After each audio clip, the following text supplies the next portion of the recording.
In the dark, dark tomb there was a dark, dark street, and in the dark, dark street there was a dark, dark office. In the dark, dark office there were some dark, dark stairs, and down the dark, dark stairs there was a dark, dark room, and in the dark, dark room was where the worst wrestling tropes go to die.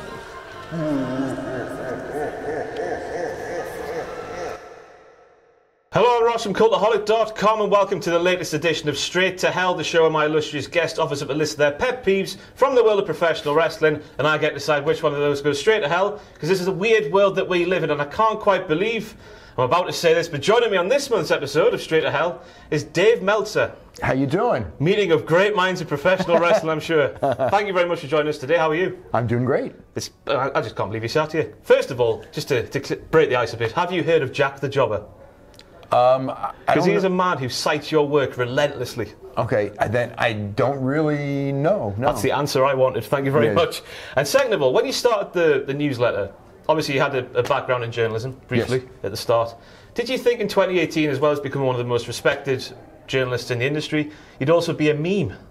Because I think that must be quite weird for you in your position. Yes, very much. A lot of the stuff is very, very weird to me. Yeah. Especially more in the last couple of years.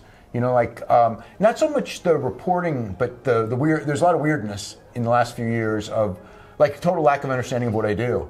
The star ratings, I guess, is the big one. It's like all I do is star ratings, and like, oh, what does Dave Meltzer rate his pizza or something like that? And it's like, I don't know. Do you do that in everyday life? Just, you know. I never even think about it in anything other than wrestling matches. I don't think about it in no. Don't tip the waiter. That was 5 stars that way. They're like, oh, thank you, Dave. Right then. So if you don't know how this is going to work, Dave will offer 5 suggestions, and we'll have a bit of back and forth, and I'll send something to hell. Maybe we'll see how it goes. Let's get cracking with the knocking. Okay. Okay, let's get going then, Dave. Your first offering to go to hell, please. Over-reliance on making referees look bad.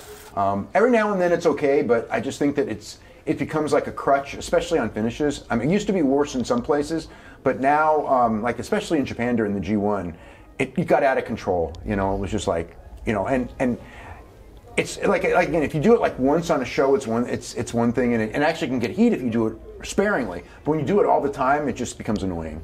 Now I feel, because I'm mainly a WWE watcher, that's what I do for our work, and I feel sorry for the referees over there at the minute because they're nameless. Yeah. The commentators aren't allowed to say their names anymore. That's a completely different issue. Yeah. That's WWE weirdness, which is another issue. Yeah. So I guess it's more what you're saying, them getting involved in matches and finishes and stuff I think like in Mexico and in Japan more, I see them just like almost like a crutch when you're working a big match that you involve the referee for easy heat and things like that, and it's like, you know, every now and then it's fine, but when you're doing it all the time, I just think it gets old and kind of annoying at times when you're doing it too much. That's wrestling these days, isn't it? Just do the same thing over and over again. Yeah, that's the problem. You want it repetitive in the sense of people can, you know, learn to respond to certain moves and things like that. But at the same time, you don't want it so repetitive to where it's like, I've already seen this before. So I guess back in the day, the referee's role was a lot less than it is now, I guess, in the TV era. It depends on the situation. I mean, there were companies that did, but nobody did it to the silliness level. Like you would do it, but it was done. You know, you might even do it too much, but it was done in a very serious thing where it created drama. Whereas now it's just kind of like done just to kind of, you know, lead to a bunch of guys interfering and things like that. And sometimes, like when they interfere right in front of the referee and the referee does nothing, I just think like the idea of like the referee to me shouldn't be a prop. The referee should be a consistent. You know what I mean? If you think the ref's a joke and you think the company, then you start thinking everything's a joke. And it is, but you don't want people to think that while they're watching the product. In my mind, you should notice them. I think the old saying, isn't it, in wrestling with referees, like you should notice they're there. Yeah. Is that the thing? Yeah. But they're doing their job, but you don't notice as a viewer there. Yeah, the least you notice them, the better, because they're just doing their job. Yeah. When they start doing the, you know, fast count, slow count, that can get kind of silly. But to me, that's not the stuff. The stuff is like the really bad looking referee bumps, you know, where you see it coming and then, you know, it doesn't even look good, but then they stay down forever, you know, that type of stuff. I mean, the staying down thing's a big bit for me. I think WrestleMania 17, the Triple H Undertaker match here, I think it was Mike Chioda was the referee. Yeah. He was down for about half an hour after a punch. It was like, it's not realistic. They're humans as well. Yeah. But yeah, I completely understand where you're coming from here. But often on the show, my integrity is questioned because I sent everything to hell. But because this isn't high up on my list, I'm going to keep this one out. Okay. So I'm going to get things off on a rocky start between us, Dave. Okay. I do apologise. Okay, so for Dave's second offering, I'm going to sit back and be quiet and just let the man himself talk you through it because I can't, quite frankly. So what's your second offering? Okay, so this is about independent contractor, and this is more for WWE. I mean, the wrestlers are considered independent contractors, and independent contractors in the United States, and I mean that basically means that you're independent to do whatever you want to do, but you can't work for anybody else, and you are you're told too much. To me, it's like if you're truly independent, you show up for work and then you do it the way you want to do it, and you work for who you want to work for, and a lot of the there's some independent. There are independent wrestlers. But most of the wrestlers, most of the main wrestlers in the United States, they're under contract and it's exclusive. So to me, that's not independent. And at that point, if you're an employee, you should be treated like an employee. The idea that a company, with WWE, this is picking on WWE now, but because they're the big monster, but a company that's grossing $800 million a year, and then the guys are paying for their own hotels. So to me, that's kind of like, that's one thing when it was mom and pop wrestling way back when, or you're not making a guaranteed contract. You're making, you're doing it based on the house when, that was well and good back in the old days, but now when all the money's coming from TV, if you're going to get a percentage, the percentage should be from the TV because that's the real money. Yeah. And if you're only getting a percentage of the house shows, that's a small portion of the WWE revenue these days. What's the deal with health insurance these days as well? Yeah, well, WWE does take care of their injuries, but once they happen, though, is that Yeah, but you don't have health insurance or anything like that. You have to get your own, and that's another thing is like, if you're an employee, you should be able to. The employees in Stanford, they have health insurance. So shouldn't the wrestlers who are driving all this money and being the celebrities on board, they're the ones who actually don't have it. The people who sit behind desks have health insurance, but the people who they have really good. They have really good coverage in the people who sit behind the desks, but the people who are out there falling on their backs, on their heads, it's like, well, if you get hurt, we'll pay for the injury. But it should be more than that. You should be able to, have health insurance for the family. It's one thing before when you look and you just go, well, we can't afford it. But with WWE, you can't say you can't afford it anymore to anything. Past if you want to offer a guy $50 million a year, they can say, hey, we can't afford that. That's legit. Yeah. But when it comes to like things like this, they can afford anything. I don't know what to say about the health insurance thing. That just took me, but that is so backwards. Well, think about not just health insurance, but you pay for your own rent-a-car when you're on the road, and you're on the road constantly. Yeah. And how do you get from city to city? You got to rent a car because you're not in your where you live, and your hotel. It's like your food on the road. If you were in like working for a major television show or something, or just going. If you're on your job and they send you to another city, they're going to pay for your rent-a-car. So it's like. It's like a throwback to the old days. This is how it used to be done. But it's like there's no reason for that anymore. There's too much money being driven by this business. Is that the only reason? Just that's the way it's done?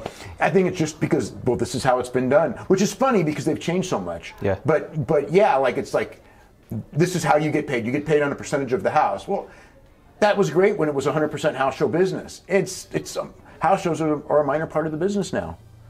I've got no comeback for you. Yeah, okay. Compelling argument made. It's in hell. Yeah. Independent contractor status. Gone. Yeah.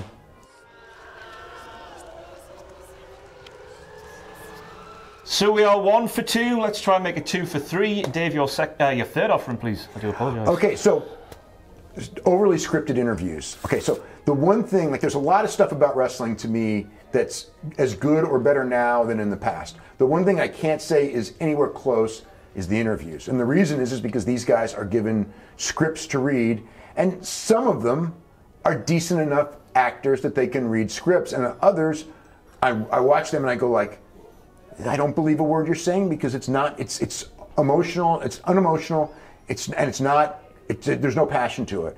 And you need that, to me, like an interview when it comes to wrestling, boxing, any combat sport, MMA, you need to be able to believe that person is really believing what they're saying, or else why even do the interview? Yeah. And I'll watch guys that I've seen in other places that have like charisma, and they're reading the WWE words. You know what I mean? And when you do that, it's like I just disconnect.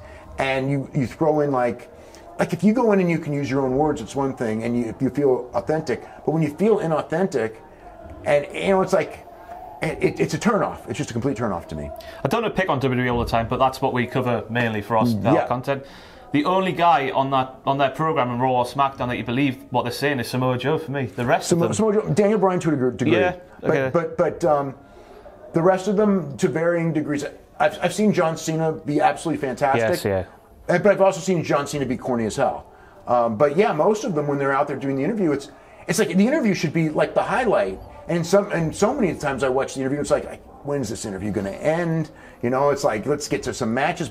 You know, that's another thing. Is probably, I don't think, except on a rare occasion, I don't think any interview ever needs to go more than 2 minutes. It's like you can get your stuff over and get your subject over in 2 minutes. You know, sometimes maybe back and forth you might need a little more. 15 minutes, never, ever, ever. It's just, why do you need all this back and forth? And plus, it's back and forth fake. It's like, if me and you were talking, you know, you can jump on me and say, like, you know, rather than like, I'm going to talk my 5 minutes, then you talk your 5 minutes, and stand there. I would take this microphone off and then mouth at you while you were still talking to me. That's how it works, isn't it, with wrestling?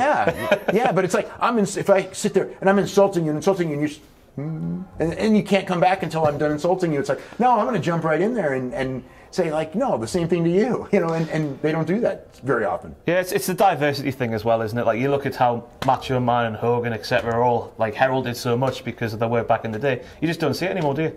Yeah. Because everyone's the same. Well, and also you don't have the unique characters. Yeah. Like there's no Macho Man out there. Everyone's, you know, I mean, everyone's trying to be clean cut. You know, no one's got excessive colors or anything like that. They all they're all stars, and none of them are like monster stars. I couldn't agree more. Yeah. So we're going to hell again. There we go. 2 for 3.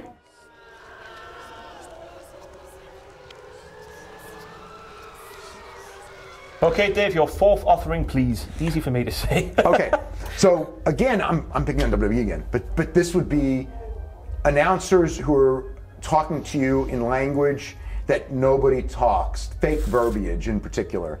You know, it's like, to me, the job of the announcer is to be the voice of the fan and saying things that you're thinking and leading you. But you don't know they're leading you. You think that, you know what I mean? You have that connection, the audience connection with the announcer.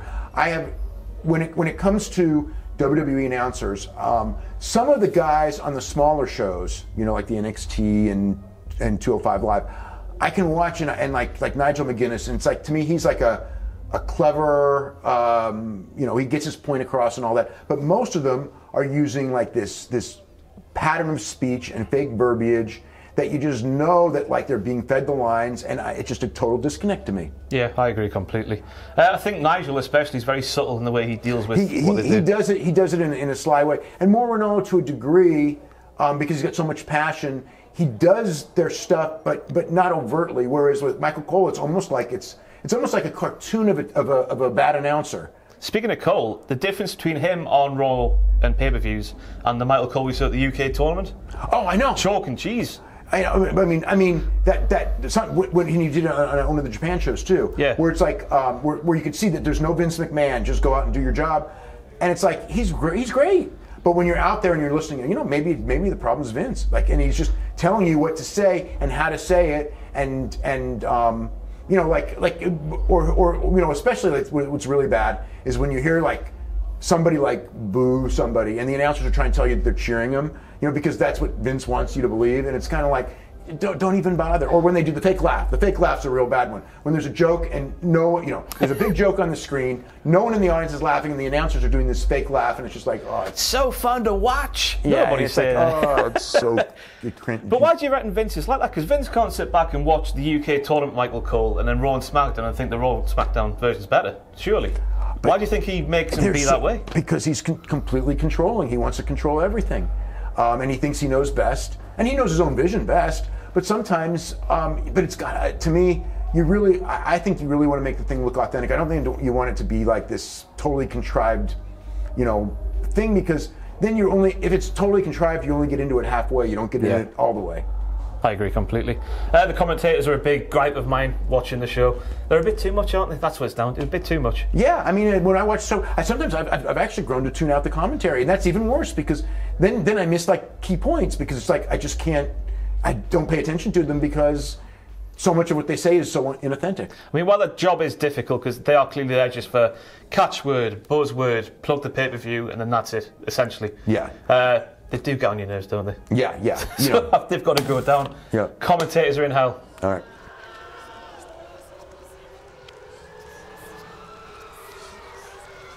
So let's try and make this now 4 for 5 with your 5th offering, please, Dave. Okay, so one of my pet peeves, because I love the history of wrestling because it's so absolutely fascinating, is when you just create fake history. And it's not so much, before it used to be fake history. Now, I think that there's come a time where they're a lot less on faking history, but now it's like, there's still the feeling that history started in 1984 for the most part. Every now and then, like with the Bruno Sammartino, they'll kind of like soften that role. But generally speaking, if it happened before then, it didn't happen. It doesn't matter. And if it happened in some other place, it didn't happen, and it doesn't matter. Do you reckon that's just because of how they can get their hands on the footage just to show as part of the show?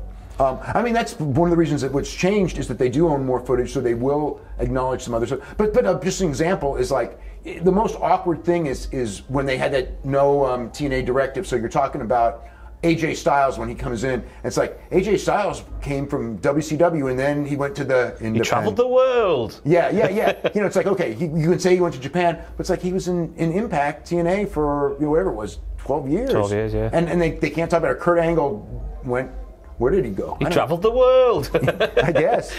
Yeah, it's like, and why? It's like, I don't, it's like, you're acknowledging that there's another company out there. Everyone knows kind of where these guys came from. I guess with the facts and figures, that must get you going as well. It depends on the situation. I mean, it isn't too bad now, but I think that when you do it to I think that the one that like would bother me was the idea that they went from smoky armories to the big major arenas. When I was a kid, every major arena, for the most part, in the United States, had pro wrestling. Yeah. I mean, yes, you had smoky armories, but that's also because you had, the whole concept of smoking in the United States was so completely different. I went to these buildings, and yes, it did smell like cigarette smoke because they had no non-smoking laws. Now that there's non-smoking laws, yes, but that's got nothing to do with WWE changing the business. No, it did, man. They banned smoking in America. Yeah, it's like, someday they're going to be taking credit for like women being able to drive in Saudi Arabia. If that happens. Even though the 2020 movement was already a thing, I think that's what's the drag over there. But yeah, especially when it creates a massive plot hole in the story where they just forget something because it suits the narrative. Well, that's another one. Another one is like sometimes like they'll do an angle and someone will get hurt and then they come back and they just won't even acknowledge that angle happened because Vince goes, oh, well, everyone's forgotten. It's like because he's forgotten that, we did this angle. That's the thing. The thing as fans, as watchers, we forget things 5 minutes after they happen, which boggles because they do it week after week after week. Well, it is real easy because they do so much TV to internally, it all runs together. So it's not like in the old days when you had 1 hour of TV, you probably could remember everything. I mean, like I know like now when I watch everything on TV on WWE and, if they talk about, these two guys have never met, and I have to think, whereas before I would go, because I host a show where I point out the mistakes, so every single time they say that, I'm straight on the internet and finding matches where they've had it, because they've had 20 or 30 by the time they said that. Oh yeah, a lot of times it's like this person's, they do that all the time, yeah. Yeah. But yeah, can't agree anymore. Yep. 4 for 5 we are.